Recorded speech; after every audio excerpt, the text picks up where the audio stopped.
Hello everyone, రండి English నేర్చుకుందాం. Let's learn English. Friends, ఈ వీడియోలో నేను చెప్పబోయే చిన్ని పదాలు మనం డైలీ లైఫ్లో తరచుగా యూజ్ చేసే కొన్ని వర్డ్స్. ఈ వర్డ్స్ కనుక మనం సెంటెన్స్లో కరెక్ట్ ఫామ్లో యూజ్ చేస్తే మనం చెప్పే సెంటెన్స్ చాలా కంప్లీట్గా అండ్ మీనింగ్ఫుల్గా మారిపోతుంది. అలాగే వినే వాళ్ళకి మనం చాలా ఫ్లూయెంట్గా ఇంగ్లీష్ మాట్లాడుతున్నాం అన్న ఇంప్రెషన్ క్రియేట్ అవుతుంది.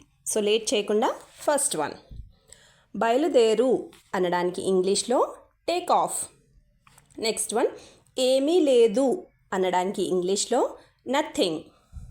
నెక్స్ట్ వన్, ఇప్పుడే అనడానికి ఇంగ్లీష్లో జస్ట్ నౌ.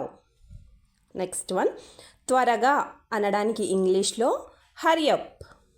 నెక్స్ట్ వన్, జాగ్రత్తగా ఉండు అనడానికి ఇంగ్లీష్లో టేక్ కేర్ఫుల్లీ. నెక్స్ట్ వన్, మర్చిపోవద్దు అనడానికి ఇంగ్లీష్లో డోంట్ ఫర్గెట్. నెక్స్ట్ వన్, ఇప్పుడు కాదు అనడానికి ఇంగ్లీష్లో నాట్ నౌ. నెక్స్ట్ వన్, జాగ్రత్త అనడానికి ఇంగ్లీష్లో బీ కేర్ఫుల్.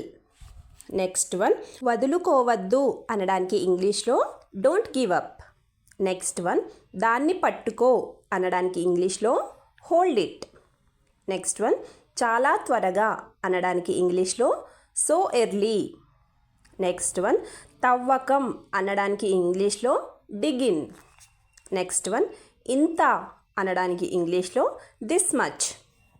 నెక్స్ట్ వన్, మళ్ళీ కాదు అనడానికి ఇంగ్లీష్లో నాట్ అగైన్. నెక్స్ట్ వన్, అక్కడ అనడానికి ఇంగ్లీష్లో ఓవర్ దేర్. నెక్స్ట్ వన్, ఇంకా లేదు అనడానికి ఇంగ్లీష్లో నాట్ యెట్. నెక్స్ట్ వన్, ఇక లేరు అనడానికి నో మోర్. నెక్స్ట్ వన్, ఇక్కడే అనడానికి ఇంగ్లీష్లో ఓవర్ హియర్. ఫ్రెండ్స్, నేను చేసే వీడియోలు మీకు గనక యూజ్ అవుతూ ఉంటే వీడియోని లైక్ చేసి ఛానల్ని సబ్స్క్రైబ్ చేసుకోండి. Thank you.